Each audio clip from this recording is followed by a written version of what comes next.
Olá, aqui é a doutora Patrícia Campos Ferraz, esse é o podcast Nutrição, Exercício e Saúde, que conta com o apoio da Clínica Move. E hoje nós estamos aqui continuando a nossa entrevista com a doutora Marina Cecchini, psicóloga.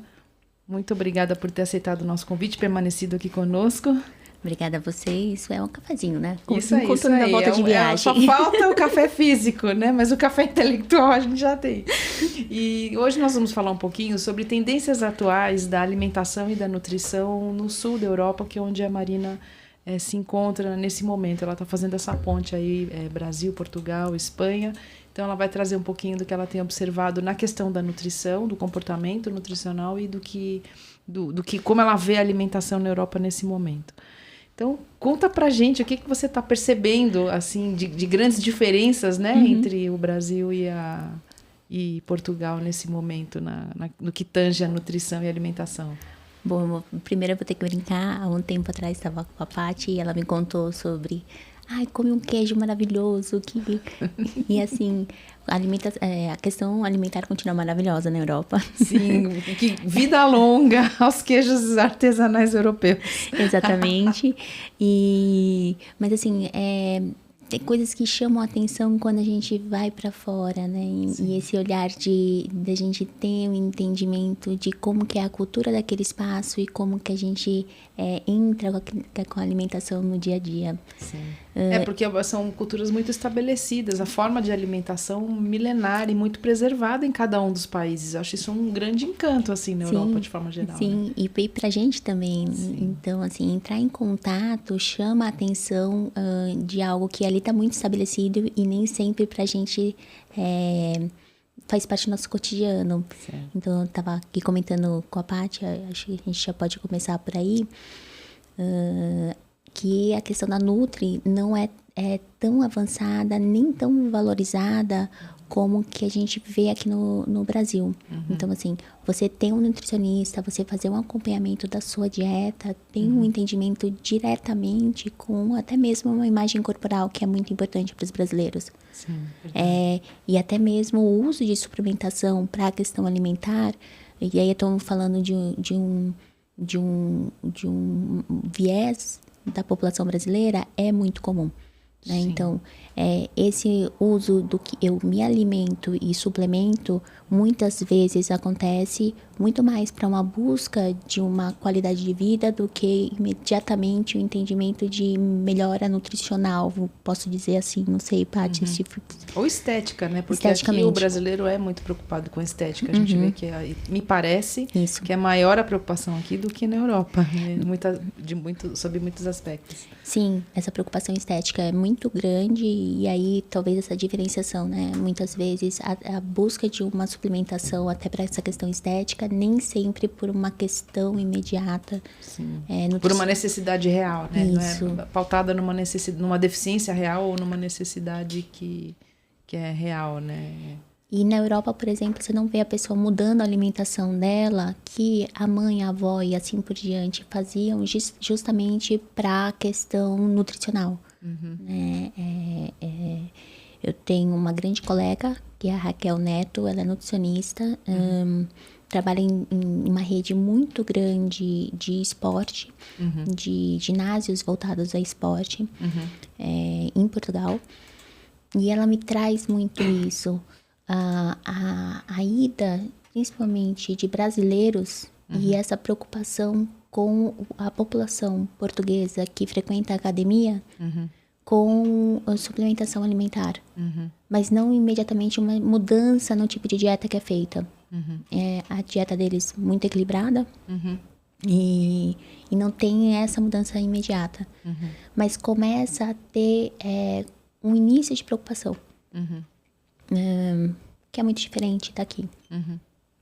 Tem esse ponto que não deixar de considerar, mas assim, você vê um entendimento até mesmo social e governamental fundamental ali de o que vai ser oferecido de alimentação. Nas etiquetas, na maioria dos supermercados, principalmente nas marcas dos supermercados, eles têm um gradiente e ali a pontuação do quanto que aquilo é nutricional ou não. E o entendimento desse gradiente traz a informação do que você vai consumir. Certo. É o equivalente ao que a gente tem aqui nos nossos rótulos de alimento, quando a Anvisa coloca as lupinhas, né? Isso. Olha, alto em sódio, alto em açúcar, alto em sal. Eles criaram uma outra forma de comunicar a qualidade nutricional de um alimento para o consumidor final, que é esse gradiente. Não traz a informação se é o sal, se é o açúcar, se é o sódio, o que está ali imediatamente, mas tem esse gradiente. Sim. E aí chama a atenção, se eu estou pegando 2, 3 tipos de alimentos ali, naquele momento, o quanto que a minha dieta vai estar mais empobrecida, por exemplo, lá no gradiente D e não tanto no A. Isso é fácil de entender, né? Porque se a pessoa pega muitos alimentos com esse... O D é o pior, na verdade. E o A é o melhor. Quando é E, assim... O E é uma coisa lastimável, deve ser, né? É o ultra do ultra do ultra processado que a gente deve ter aqui, né? Eu tenho que brincar. Mas é fácil de entender isso, né? Acho muito simples de entender, né? Isso. E funciona, as pessoas compreendem, você observa assim, as pessoas prestando atenção nisso na hora de comprar suas coisas. Eu vou trazer, tá brincando já, trouxe pra Paty aqui, longe da minha Nutri. Eu lembro pegando o fiambre, assim, o queijo. Aí eu só vou abrir uma janelinha assim, né, para as pessoas que estão assistindo a gente. Isso é muito legal, porque equilíbrio alimentar é isso. A gente pode comer um pouco de tudo, né? Inclusive desses alimentos né? Se você estiver lá em Portugal ou aqui, os ultraprocessados. Mas o que a gente tem que entender é a proporção deles na dieta, né? Esses alimentos, assim, com um teor nutricional mais baixo, quantidade menor, frequência menor, um uso mais ocasional e privilegiando os de maior qualidade nutricional.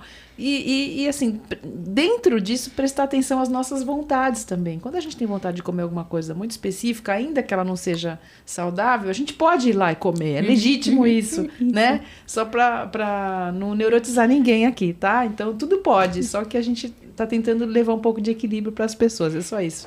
E aqui é o fundamental, porque daí você tem o parâmetro e aí você tem que se haver com aquela informação. Você pega na prateleira e você tem que se haver com a informação do que você tá levando para casa. Certo. Acho que isso aqui que começa a ser interessante.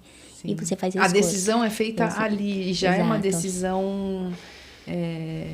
comprometida. Exatamente. Comprometida. Você falou muito bem, Marina. Nossa, ótimo. E aqui que é interessante. Às vezes pode ser uma coisa muito, muito simples, pensando aqui, que faz as pessoas terem que ter esse cuidado que muitas vezes a gente não tem quando chega no supermercado. Leitura de rótulo, eu sei que é algo fundamental. E o entendimento dessas informações, né? Então, tem a informação, a leitura de rótulo e o entendimento do que isso me traz, quando eu tenho esse gradiente, fica rapidamente mostrado. E aí um ponto importante, assim, a forma como eles estão comunicando o valor nutricional, como a gente está comunicando o valor nutricional. Talvez a nossa...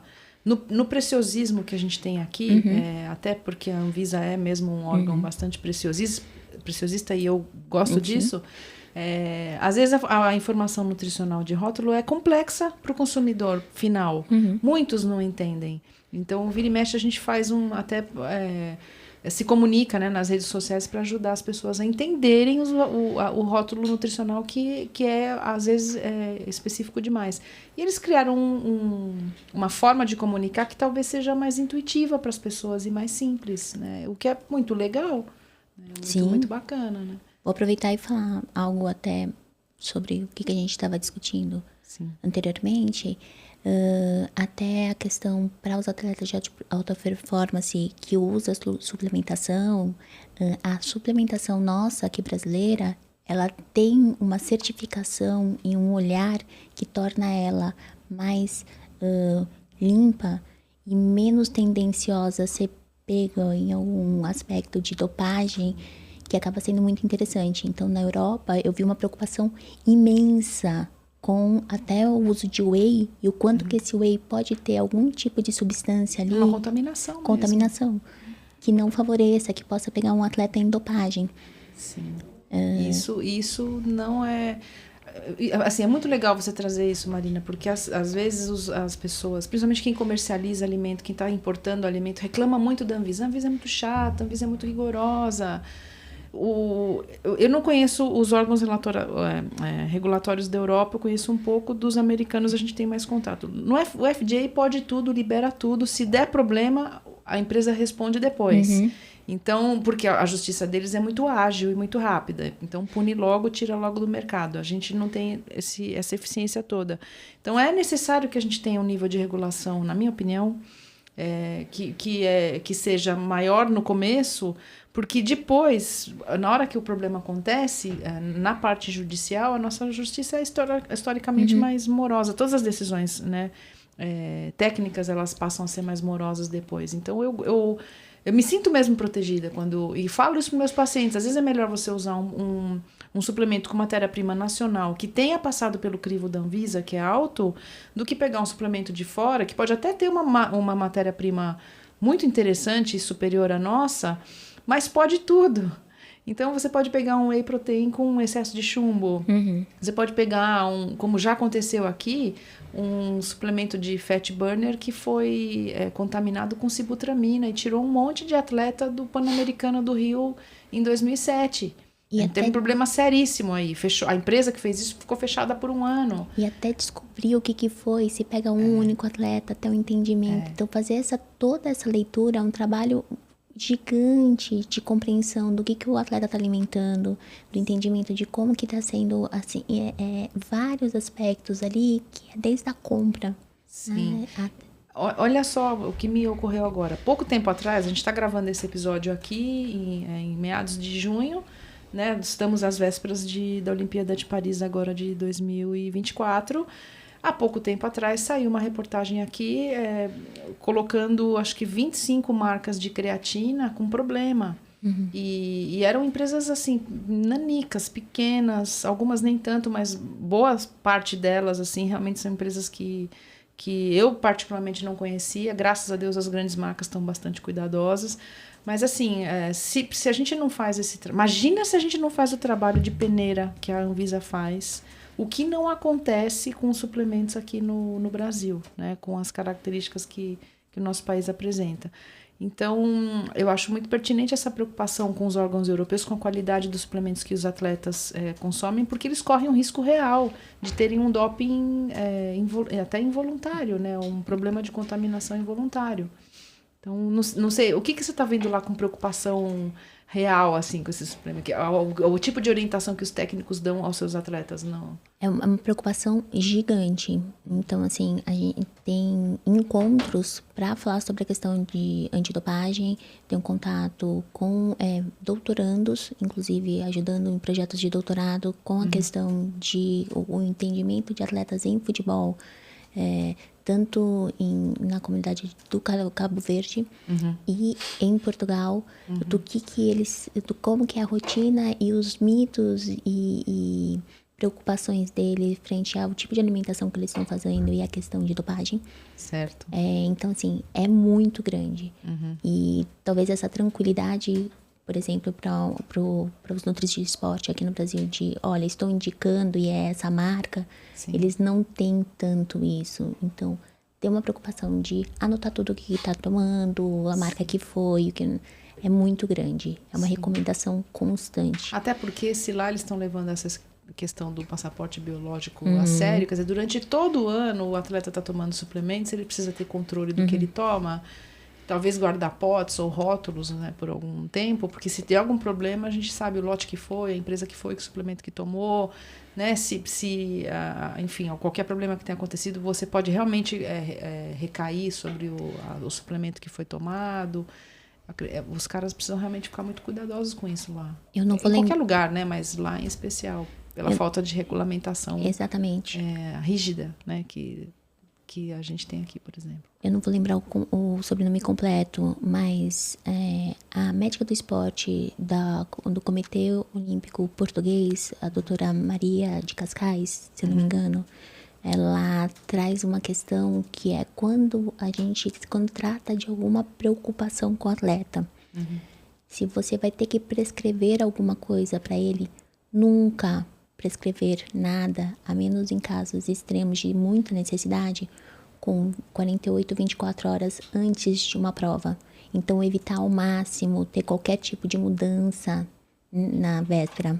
Sim. Aí a gente vai pensar, quando a gente está falando de atletas performando, muitas vezes é pedido um aumento ou algum tipo de suplementação bem nesse momento. Sim. E aí o quanto que você tira, falando para os médicos, não prescreva nada nesse momento, mas tem um monte de substâncias que eles acabam tomando. Acho que nada novo, assim, nada que ele não esteja acostumado a tomar, não é isso? Sim, ou sim. eu entenderia...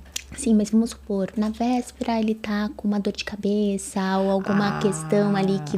Então, perfeito. assim, não, né? Então, assim, evite ao máximo dar algum tipo de medicamento nesse momento para... Né? Então, é essa orientação que é super pertinente. E aí, ao mesmo tempo, a gente pensa aqui na preocupação que também cria. Porque quando a gente vai pensar no momento de competição, muitas vezes a gente dá um tipo de gel e o que mais, Patrícia? O sal e exatamente. Não, aí tem os tamponantes, os ergogênicos, né? E um monte de coisa que pode entrar, e aí o quanto que esse atleta se coloca numa preocupação. Sim. Né? Aí a gente tem que ter confiança nas marcas. Exatamente. E aqui que é a grande questão, agora pensando com você, então ao mesmo tempo que até a informação para as equipes é evite ao máximo novas substâncias nesse momento, mas é um momento também que entra um tipo de suplementação ali para o lugar da nutrição. Algo agudo, né? Exatamente. Que se você não souber exatamente o que você está fazendo, pode colocar o atleta em risco. Sim. Com certeza, né? E a gente pensa cada vez mais como que é importante, por exemplo, o trabalho de nutrição diferenciado para ali, né? Não tendo tanto asseguramento do tipo de alimentação ou de suplementação que pode ser oferecida ao atleta. Com certeza. Eu ficaria horas conversando sobre isso de novo, como todos os episódios, mas a gente já está chegando aqui ao tempo, né, que a gente estabeleceu. E então eu gostaria só, assim, o que a gente pode deixar de take home message para esse episódio? Assim, que conselhos você daria para quem está nos assistindo sobre os cuidados, né? Claro, acho que tem o entendimento primeiro sempre quando você está se alimentando, o que isso tem a ver com o seu cotidiano. Então, essa questão, o que você está comendo e o que isso diz respeito. E mais, aproveitar muito quando você está numa cultura diferente, ou numa casa diferente, ou num ambiente, o que é a alimentação, porque diz muito de um entendimento de como que as pessoas estão se portando. Né?